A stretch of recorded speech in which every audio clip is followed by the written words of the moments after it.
Last सब tenure का उसमें डिसीजन लिया है कि हम पीआईएल फाइल करेंगे, क्योंकि गवर्नमेंट से हमारे अभी उम्मीद नहीं रहा, हम पीआईएल फाइल करेंगे। तो हमारे जो फॉर्मर जनरल सेक्रेटरी है, इन्होंने लकी पीआईएल फाइल किया, वो हमारे लिए हीरो है। इन्होंने पीआईएल फाइल करने के बाद में तुरंत जो है हाई कोर्ट ने गवर्नमेंट को डायरेक्टिव दिया, विद इन 6 मंथ में आपको इसका जो रूल बनाना चाहिए, क्योंकि ये जो है 1978 करने के बाद में इतना साल बैठा है, तो उसको रूल बनाना चाहिए बोल के गवर्नमेंट को विद इन 6 मंथ का डायरेक्शन दिया। तो यहाँ पे हम गवर्नमेंट को हमारे एक गवर्नमेंट का इंटेंशन को भी हम एक क्वेश्चन करता है, क्योंकि आपको हाई कोर्ट ने आपको डायरेक्शन दिया है विद इन 6 मंथ में रूल फ्रेम करने के बाद करने के लिए। आप हाई कोर्ट आपको डायरेक्शन देने के बाद वो दिनदौरा पिटना शुरू हो गया, हम उसको इम्प्लीमेंट करने जा रहे हैं, हम उसको इम्प्लीमेंट करने जा रहा है। वैसे लोगों को बता के उनका बरकाया जैसा हो गया कि लोग में उसमें आक्रोश आने लगा। अरे आपको गवर्नमेंट हाई कोर्ट ने डायरेक्शन दिया है, आप हाई कोर्ट का आदर करते हुए आप रूल फ्रेम करके हाई कोर्ट को दे देना था। अगर इसमें किसी का एग्रीव है, किसी को प्रॉब्लम है, तो हाई कोर्ट में वो अपील करे या सुप्रीम कोर्ट में अपील करे, तो उसको करने देना था। नहीं तो गवर्नमेंट पूरा ऐसे अनाउंस करके इम्प्लीमेंट तो करता नहीं है, फ्रेम तो करता नहीं है, अनाउंस करके ये अभी ऐसे प्रॉब्लम्स आ रहा है। और इसमें कोई लोग बोलता है कि जो हमारे क्रिश्चियन फोरम का बोलता है कि ये ड्रैकोनियन लॉ है, अनकॉन्स्टिट्यूशनल है, ये लॉ ठीक नहीं है। अब ये कॉमन सेंस का बात है, हर कोई इसको कॉमन सेंस ये लगा सकता है। ये जो है आपका असेंबली, जो हमारे फर्स्ट लेजिस्लेटिव असेंबली 1978 में आपका असेंबली में पास हुआ, गवर्नर ने उसको एसेंट दिया। गवर्नर एसेंट देने के बाद it has gone to the president of India. President of India ने उसको 25 अक्टूबर 1978 में एसेंट दिया।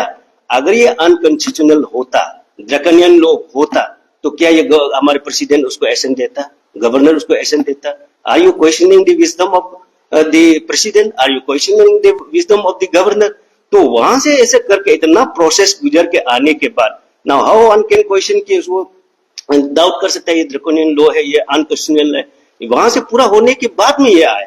इसलिए हम गवर्नमेंट को ये अपील करते हैं कि जल्द से जल्द आप उसका इम्प्लीमेंट करना चाहिए, अदरवाइज नहीं तो हम कंटेम्प्ट ऑफ कोर्ट में, हम लोग जरूर कंटेम्प्ट ऑफ कोर्ट में जाएंगे। लेकिन हम नहीं चाहता है कि हमारे गवर्नमेंट को हम कटघरे में खड़ा करना। इसलिए आप तुरंत उसको बाय इन तो आप जैसे वो एक्ट में है इन तो आप उसको इम्प्लीमेंट रूल फ्रेम करना चाहिए और उसको इम्प्लीमेंट करना चाहिए। और यहाँ हमारे जो क्रिश्चियन फोरम जो बोलता है कि हम 80% है, 90% है, वन वंडर कि from where this statistics comes. हमें कौन सा जो अरुणाचल का कौन सा स्टैटिस्टिक डिपार्टमेंट का कौन सा एडिशन में ये है कि क्रिश्चियन जो 80% है, 90% है, स्टैटिस्टिक कहाँ से आ रहा है? हम तो हमारे जो कुछ लोगों ने आरटीआई किया, आपको दिखा भी सकता है, आरटीआई किया, चंगलंग में किया, नामसाई में किया, सियांग में किया, लोअर सुबनसिरी में किया। चंगलंग में नील, नामसाई में नील, हम लोगों को वेस्ट सियांग में नील, आपका लोअर सुबनसिरी में 2, ऐसा करके पूरे डिस्ट्रिक्ट में हमको जब रिकॉर्ड देखता है, स्टेटिस्टिक देखता है, तो वहां नील मिलता है। ये क्यों? किस लिए? क्योंकि government has lacked the mechanism of आपका डेमोग्राफिक स्टेटिस्टिक को डॉक्यूमेंट करने का लैकिंग है। और इसको भरपूर कौन करेगा? ये अफरा, ये जो by this Arunachal Pradesh freedom of religion act को अगर लागू करेंगे तब ये डेमोग्राफिक रिलीजियस डेमोग्राफिक एग्जैक्ट जब है कौन कितना है तब आएगा। नहीं तो हम अभी सिर्फ सेंसस 2011 सेंसस का उसको ही कोट कर करके इतना परसेंट है, क्रिश्चियन 30% है, हिंदू 29 है, धोनी पोलो 26 है, हम ये सिर्फ बोलते जा रहे हैं। लेकिन वो मैकेनिज्म जो है गवर्नमेंट ऑफ अरुणाचल में लेकिन है, ये हमने काफी यहाँ में ये आरटीआई करके देखा है, उन लोग का पास में रिकॉर्ड नहीं है। तो ये रिकॉर्ड गवर्नमेंट के लिए भी ये अच्छा रहेगा, गवर्नमेंट का के लिए भी ये बेनिफिशियल रहेगा कि रिलीजियस डेमोग्राफिक को आप स्टेट का रिलीजियस डेमोग्राफिक को आप अगर क्लियर करना है तो ये अफरा विल हेल्प। और इसमें दूसरा बात ये है कि आप इंडिया का जो डेमोग्राफिक में आप जाइए, when we see the demography of India, religious demography of India, आपका हिंदू जो है 80% है, मुस्लिम जो है 14 to 15% है, क्रिश्चियन जो है 2% है, और हम इंडिजिनस कितना, इंडिजिनस 0.00011%। आप सोच के देखिए, अगर इस तरह का रूल नहीं बनता है, इस तरह का लॉ नहीं बनता है, तो ये 80% आएगा, ये 15% आएगा, आके ये हमको इंड्यूसमेंट करेगा, फ्रॉडुलेंस में करेगा, हमको डरा के धमका के कन्वर्ट कर सकता है। कौन इसका गारंटी लेगा? Who will take the guarantee, who give the guarantee? कौन गारंटी लेगा कि ऐसा नहीं होगा? And this act will give the guarantee. यही एक्ट हमको बचा सकता है, अदरवाइज नहीं तो क्या उन लोग को ओपन करें वो लोग आ जाएगा। ऐसा भी आप ये रिलीजन कन्वर्जन में हम जब देखता है, अरुणाचल सिनेरियो में जब देखता है बहुत सारा जो कन्वर्ट होता है उसमें ये सिर्फ नहीं है कि वो स्पिरिचुअल नॉलेज वो अच्छा है, धर्म अच्छा है, मैक्सिमम मेजोरिटी ऑफ देम वो उस विषय में नहीं जाता, वो अपना पॉलिटिकल फायदा के लिए, अपने इंडिविजुअल फायदा के लिए जाता है। काल को हिंदू का ये 80% आएगा, पैसा देने लगेगा, मुस्लिम का ये 15% आएगा, पैसा देने लगेगा, डराएगा धमकाएगा, क्यों हम लोग का लोग नहीं जा सकता, ये 0.00 हम लोग खत्म हो जाए। इसलिए इसके लिए इवन टू द क्रिश्चियन का भी उसमें जा सकता है, हम लोग का लोग में पक्का जा सकता है, ऐसे जा भी रहा है।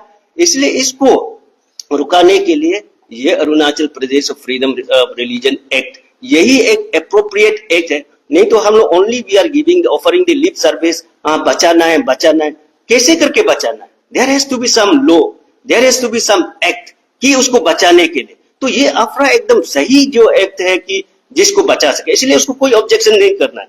और हम यहाँ जो सब जो है वी आर वेरी हार्ड की हमने मीडिया में, सोशल मीडिया में देखा है, इसलिए विद स्ट्रॉन्गेस्ट वोट हम उन इलेक्टेड रिप्रेजेंटेटिव को हम कंडेम करता है जो पूरे खुले आम निकल के पर्टिकुलर रिलीजन के लिए वो इस इश्यू पर सपोर्ट कर रहा है। क्योंकि इलेक्टेड रिप्रेजेंटेटिव जो है अगर ऐसा करता है तो वो insult to our indigenous voter, जिन्होंने जो इंडिजिनस वोटर उनको सपोर्ट किया है, इलेक्ट किया है। क्योंकि एक इलेक्टेड रिप्रेजेंटेटिव जो है उसको सिर्फ क्रिश्चियन इलेक्ट नहीं करता है, उसको सिर्फ एक मुस्लिम इलेक्ट नहीं करता है, हिंदू इलेक्ट नहीं करता है, उसको सिर्फ दोनी पोलो इंडिजिनस इलेक्ट नहीं करता है, उसको सब every section of the society is the elected, वो इलेक्टेड रिप्रेजेंटेटिव है। He should take care of every members of the society. वो पर्टिकुलर रिलीजन के लिए अगर वो चीना थोक के बोलता है ये is insulting to the voter of indigenous, तो इसके लिए हम स्ट्रॉन्गेस्ट वोट में हम उसको कंडेम करता है। और हमको लगता है कि ऐसा जो इलेक्टेड रिप्रेजेंटेटिव अगर ऐसा करता है, this is against the fabric of secularism का वो फैब्रिक का अगेंस्ट है। ऐसा जो रिलीजन बहुत टैलेंट हो सकता है, बहुत अच्छा हो सकता है, but this is not the good sign of the good leader, it's not the sign of good leader. ये अच्छा लीडर का साइन नहीं है कि वो पर्टिकुलर रिलीजन के लिए ही सर वो बोले दूसरा को ये करने के लिए। ऐसा तो बोलना तो इलेक्टेड रिप्रेजेंटेटिव बनने से भी रिलीजियस लीडर बनिए, अब रिलीजियस का खुले आम से उसका ये कीजिए। इसलिए और हम लोग गवर्नमेंट से ये भी अपील करता है कि आप when you are inviting some section of the society, जब आपको प्रोटेस्ट करता है आप उसको इनवाइट करता है, उसका व्यूज लेता है, ऐसा हम लोग भी we are also agree, Ipsa is also agree कि हमें भी ये चाहिए, वी आल्सो हमारे कंसर्न भी लेना, हमारे व्यूज भी लेना, लिसन टू अस आल्सो। अगर आप सिर्फ प्रोटेस्ट करने से ही, धरना बैठने से ही आप इनवाइट करता है तो हम लोग भी करेंगे, we also have the democratic right, हम लोग भी काल से करेंगे, परसों से करेंगे कि हम लोग को भी इनवाइट कीजिए, we also want to give the inputs, हमारे इनपुट्स भी लेना चाहिए। इसलिए हम गवर्नमेंट से ये अपील करता है कि हाथ जो के गवर्नमेंट से अपील है कि भाई तो जो एक्ट में जो दिया है Arunachal Pradesh freedom of religion act में जो दिया है उसको इन तो इम्प्लीमेंट जल्दी से जल्दी रूल फ्रेम करके इसको इम्प्लीमेंट करना चाहिए। और एक बात गवर्नमेंट से एकदम विनम्रता से अपील है कि रिपील के लिए तो बिल्कुल सोचना ही नहीं, रिपील के लिए तो बिल्कुल नहीं सोचना। अगर रिपील करता है तो हम लोग भी एवरी पॉसिबल जो डेमोक्रेटिक मूवमेंट है उसको हम लोग भी अपनाएगा। हम लोग समझता गवर्नमेंट को हम लोग कॉन्फिडेंट है कि रिपील नहीं करेगा। अगर if you are the pro जो इंडिजिनस के लिए सोचता है, for the welfare of indigenous people, क्योंकि ये स्टेट अरुणाचल ही क्रिएट किया गया है, from union territory to state create किया गया है कि यहाँ का एथनिसिटी को, यहाँ का कल्चर को, यहाँ का ट्रेडिशन को, यहाँ का बिलीफ सिस्टम को प्रोटेक्ट करने के लिए अगर आप इसके लिए रूल नहीं बना रहा है तो you are not doing for the welfare of this state. तो इसलिए हम लोग गवर्नमेंट से अपील करता है कि आप उसको जल्दी से जल्दी फ्रेम कीजिए। ये 6 मंथ आपको टाइम दिया है, 6 मंथ अगर इसमें एक्सपायर हो जाता है तो हम लोग उसमें कंटेम्प्ट ऑफ कोर्ट करेंगे। अगर जो एग्री है let them go to the court, let them appeal to the supreme court. आप उसको क्यों एंटरटेन करना है? ये हम लोग गवर्नमेंट से हम लोग का अपील है। बस इतना कहते हैं। Thank you very much.